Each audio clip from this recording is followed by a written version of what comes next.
لیکن جی شریعت اسلامیہ میں بہت تفصیل کے ساتھ اس موضوع پر گفتگو ہوئی ہے، فقہاء نے اس پر گفتگو کی ہے، اور تمام مکاتب فکر کے جو فقہاء ہیں وہ سارے کے سارے اس بات پر متفق ہیں کہ ایک اسلامی ریاست کے اندر جو غیر مسلموں کے معبد ہیں، ان کے جو عبادت خانے ہیں، وہ نئے تعمیر نہیں کیے جا سکتے۔ البتہ جو پہلے سے لوگ موجود ہیں اور وہ پہلے سے عبادت کر رہے ہیں، ان کے پہلے سے موجود عبادت گاہوں کا تحفظ، وہ اس کو یقینی بنانا اسلامی ریاست کی ذمہ داری، اور اس کے ساتھ ساتھ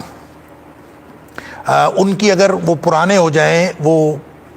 خستہ حال ہو جائیں، تو اس کی مرمت وغیرہ بھی کی جا سکتی ہے، اور وہ مرمت وغیرہ خود کریں گے، ان کو صرف اجازت ہے کہ وہ اپنی مرمت وغیرہ کر لیں۔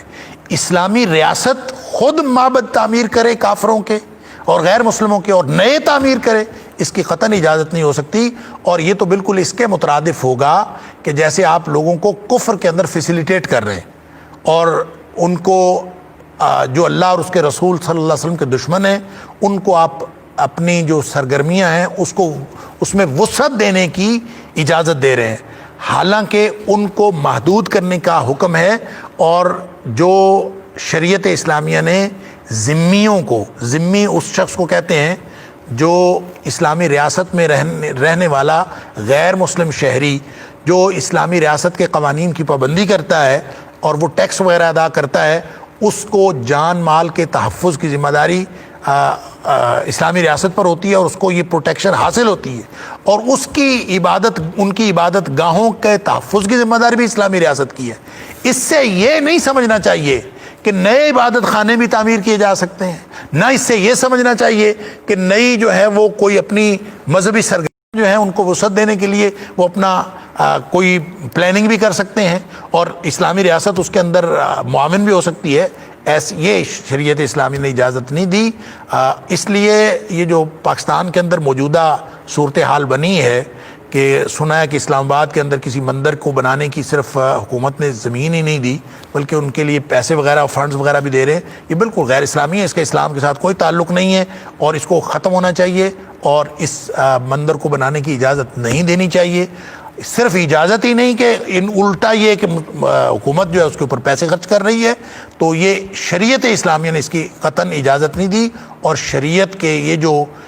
بنیادی چیزیں ہیں یہ کبھی تبدیل نہیں ہوتی، اور لوگوں نے یہ جو بنایا ہوا ہے کہ فقہ تبدیل ہونی چاہیے اور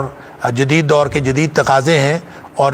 ایسا کوئی تقاضا جدید ترین دور میں بھی نہیں ہو سکتا جس میں غیر اللہ کی عبادت کے لیے مسلمان فیسیلیٹیٹ کریں۔ مسلمانوں کو اگر کبھی ایسا موقع آئے کہ وہ توحید کے بجائے شرک کو فیسیلیٹیٹ کریں اور شرک کے ساتھ معاملت کریں، تو ان کو ویسے ہی مر جانا چاہیے۔ کیا ضرورت ہے ایسی زندگی کی کہ جس میں انسان توحید کے خلاف زندگی گزار رہا ہو؟ تو مومنوں کو، اہل ایمان کو اپنے ایمان کی بنیاد پر فیصلے کرنے، اور اسلامی ریاست چونکہ ایمان کا مظہر ہوتی ہے، لہذا اس کے فیصلے بھی اس کے مطابق ہونے چاہیے۔ اس لیے قطعاً کوئی مسلمان، کوئی شریعت کا